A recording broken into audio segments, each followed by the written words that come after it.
One of the great features of America is that we have political contests, that they are very hard fought, as this one is hard fought. And once the decision is made, we unite behind the man who is elected. This is a fraud on the American public. This is an embarrassment to our country. I have no bitterness, no rancor at all. I say to the president, as a fellow politician, that he did a wonderful job. I have lost. Mr. Nixon has won. The democratic process has worked its will.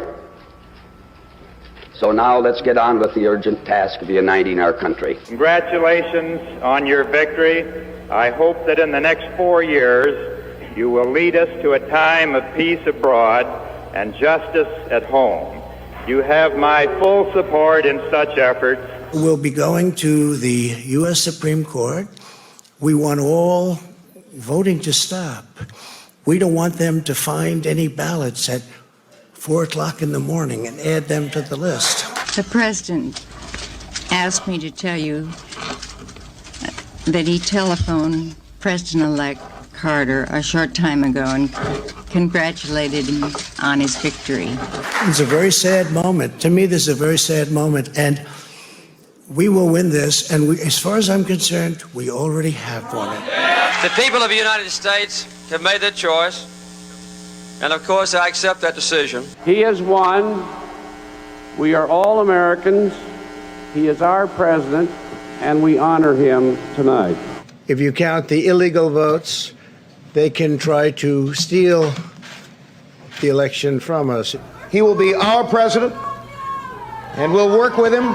This nation faces major challenges ahead, and we must work together. There is important work to be done, and America must always come first. So we will get behind this new president and wish him well. Democrat officials never believed they could win this election honestly. I really believe that. That's why they did the mail-in ballots, where there's tremendous corruption and fraud. I have said repeatedly in this campaign that the president is my opponent, not my enemy, and I wish him well, and I pledge my support.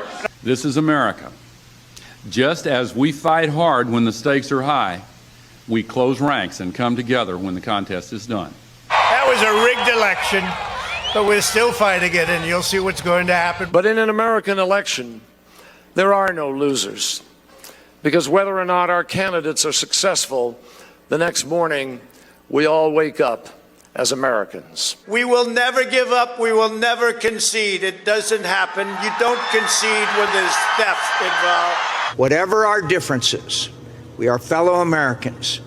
And please believe me when I say, no association has ever meant more to me than that. I so wish that I had been able to fulfill your hopes to lead the country in a different direction, but the nation chose another leader, and so Ann and I join with you to earnestly pray for him and for this great nation.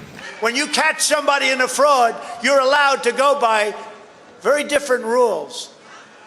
So I hope Mike has the courage to do what he has to do. Donald Trump is going to be our president.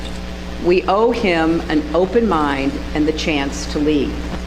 Our constitutional democracy enshrines the peaceful transfer of power. And we don't just respect that, we cherish it. And we fight. We fight like hell. And if you don't fight like hell, you're not going to have a country anymore.